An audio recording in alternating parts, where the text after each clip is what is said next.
One of the greatest things that I've learned is that life didn't start changing when my circumstances changed. Life started changing when I did. So a few months ago, I made a video where I talked about how when things start falling apart, don't automatically assume that something has gone wrong. Sometimes things fall apart because the energy is reconfiguring. Sometimes relationships become strained. Sometimes dynamics become uncomfortable. Sometimes people disappear. And if you're not careful, you'll assume the worst. You'll assume the connection is broken. You'll assume the relationship is over. You'll assume the story you've been telling yourself is the truth. And for a while, that's exactly what I could have done.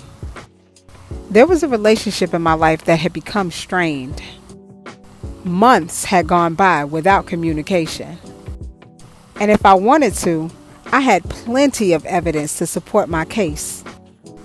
I could have replayed every hurt, every disappointment, every reason why I was justified in feeling the way I felt.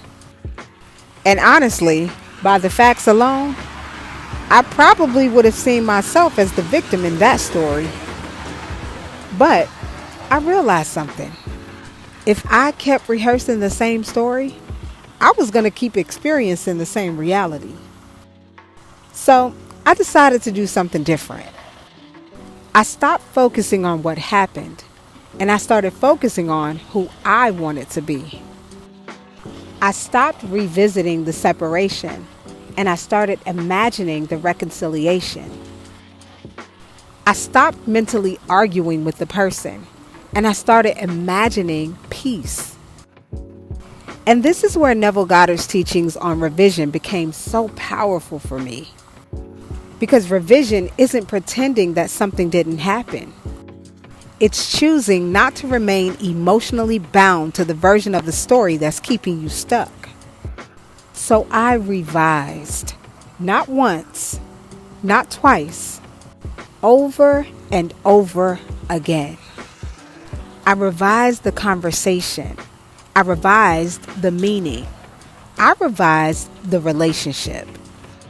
And more importantly, I revised myself. Because the truth is, the relationship wasn't the only thing changing. I was changing too.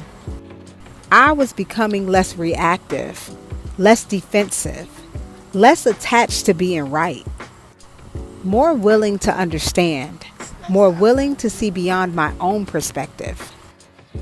And then something happened. Months later, we had the conversation that once felt impossible. The conversation that would have never happened if both of us remained committed to the old version of the story. There was accountability. There were apologies. There was understanding. There was grace. And there was love. Not perfect love or fairy tale love, but mature love. The kind of love that's willing to tell the truth and stay connected. And I remember sitting with that moment afterwards, feeling so grateful. Not just because the relationship was healing, but because it confirmed something that I had been practicing for months. The work works. Not always in the way you think, and not always on the timeline you want, but it works.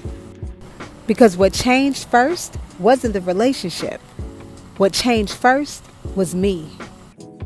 The way I thought, the way I interpreted, the way I showed up, the way I chose to see the situation. And that's why I believe so strongly in this work. Because sustainable change isn't created by forcing other people to change. It's created by becoming someone new in the face of the same circumstances. And eventually, life has no choice but to meet you there. The greatest manifestation wasn't the reconciliation. The greatest manifestation was becoming the version of myself who was capable of creating it. And that made every difficult day, every revised thought, And every moment that I chose a new perspective, worth it. I don't know who needs to hear this, but this is your reminder, and you got this.